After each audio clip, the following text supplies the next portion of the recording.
সমগ্র জাতি আজকে দেখছে শুনছে কতটা জঘন্য এবং নিকৃষ্ট ভাবে ঐতিহাসিক মীমাংসিত ইতিহাসকে বিকৃত করছে কুখ্যাত সখা রাজাকারের বাচ্চা মির্জা ফখরুল। তোর পরিচয় একটাই, তুই কুখ্যাত রাজাকার, সখা রাজাকারের বাচ্চা।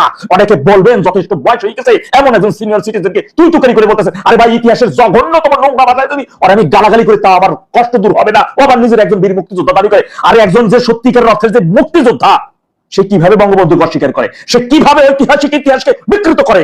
ও জানে না জিয়াউর রহমান জীবদ্দশায় কোনোদিনও বলে নাই যে আমি স্বাধীনতার ঘোষণা করছি। 52, 54, 58, 59, 66, 69-এর অভ্যুত্থান, 70-এর নির্বাচনে কোনো খবর নাই জিয়াউর রহমানের। মাঝখান থেকে 71 সালে এসে উনি 26শে মার্চ উনি স্বাধীনতার ঘোষণা। আরে বেটা, জিয়াউর রহমান যদি স্বাধীনতার ঘোষণা দিয়ে থাকেন তাহলে তো 26শে মার্চ কেন স্বাধীনতা দিবস পালন উদযাপন করিস? 27 তারিখে উদযাপন করবি, কারণ সে তো ঘোষণা দিয়ে 27 তারিখ একাধিক ভিডিওতে আছে যে 27 তারিখে ঘোষণা দিচ্ছে। সে নিজে বলতে 27 তারিখে ঘোষণা দিচ্ছে, সে 27 তারিখে এটা পাঠ করছে বঙ্গবন্ধুর পক্ষ থেকে। তাহলে 26 তারিখ কেন পালন করিস? বরং সেটা দলিল আছে একাধিক মিডিয়াতে, আন্তর্জাতিক মানের মিডিয়াতে সাক্ষাৎকারে জিয়াউর রহমান জীবদ্দশায় তিনি বলছেন বঙ্গবন্ধুর পক্ষ থেকে স্বাধীনতা পাঠ করছে। জিয়াউর রহমানের আগে এম এ হান্নান সাহেব 26শে মার্চ দুপুরের দিকে তিনি স্বাধীনতা পাঠ করেন। তারপরে আবুল কাশেম সন্দীপ 26শে মার্চ বিকেলবেলা তিনি স্বাধীনতা পাঠ করেন। এরপরে আসেন মেজর জিয়া 27শে মার্চ বিকেলে। তারপরে আরো অনেকেই তার পক্ষ থেকে স্বাধীনতার ঘোষণা বার্তাটি, বঙ্গবন্ধু দেওয়া স্বাধীনতার ঘোষণা বার্তাটি সকল জায়গায় পাঠ করে শোনাই দেন।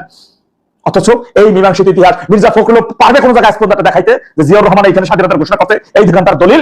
বদমাশ কোথাকার একটা খবর চলে গেছে, মরবা না তুই মরবি না, এই তোর ভালো লাগবে না? এই শেষ বয়সে ক্ষমতার এত লোভ, একটা সময় এই লোকটার রাজনৈতিক চিন্তা এবং আমি তার ব্যক্তিত্বকে অসম্ভবভাবে পছন্দ করতাম, বিশ্বাস করেন। কিন্তু এই নিকৃষ্ট উৎকৃষ্ট জঘন্যতম লোকটা যে ক্ষমতার এতটা লোভী এবং ক্ষমতার লোভে পইরা এভাবে জাতির এই বাংলাদেশের মহান স্থপতিকে নিয়ে মীমাংসিত ইতিহাসকে একের পর এক বিকৃত, আর সাথে কারা নিয়ে যাইতেছে জানেন? ও যদি একজন মুক্তিযোদ্ধা হয়, ও যদি একজন মুক্তি বাহিনীর সদস্য হয়ে থাকে, ওর পরিবারের মা বোনদেরকে আজকের এই জামাতের রাজাকারগুলা, এই কুখ্যাত রাজাগুলো নিয়ে ধর্ষণ করে নাই? যদিও তার বাপ ছিল সখা রাজাকার, কুখ্যাত রাজাকার, একেবারে তালিকাভুক্ত রাজাকার ছিল, সুতরাং তার মুক্তিযোদ্ধা নিয়ে অনেক প্রশ্ন থাকতে পারে। তার মুক্তিযোদ্ধাকালীন সময় নিয়ে তার অনেক বেশি প্রশ্ন, যেহেতু তার বাপ ছিল কুখ্যাত রাজাকার।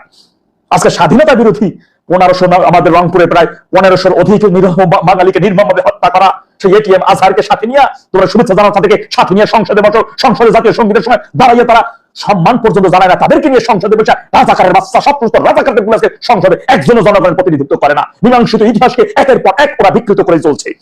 ঐতিহাসিক ইতিহাস তাও আবার যারা বাংলাদেশের জন্মের ঐতিহাসিক ইতিহাসকে বিকৃত করে তারা অবশ্যই দেশদ্রোহী। তারা দেশদ্রোহীর অংশ বিশেষ। আজকে রাজাকারদের সাথে নিয়ে আজকে সারা দেশে 26শে মার্চ মহান স্বাধীনতার ঘোষণা নিয়ে আজকে স্বাধীনতা 54 বছর পরে এসেও আমাদেরকে এই প্রজন্মকে আমাদের শুনতে হয় স্বাধীনতার ঘোষক আর একজন জিয়াউর রহমান জীবদ্দশায় কথা বলছে যে আমি স্বাধীনতার ঘোষণা দিতে দেখাতে পারবেন। যদিও ওদের কাছে 75 বঙ্গবন্ধুকে হত্যা করাই ছিল মূল স্বাধীনতা। ওরা ওদের ফেসবুক, ওদের অফিসিয়াল ফেসবুক পেজে বলতেছে জিয়াউর রহমান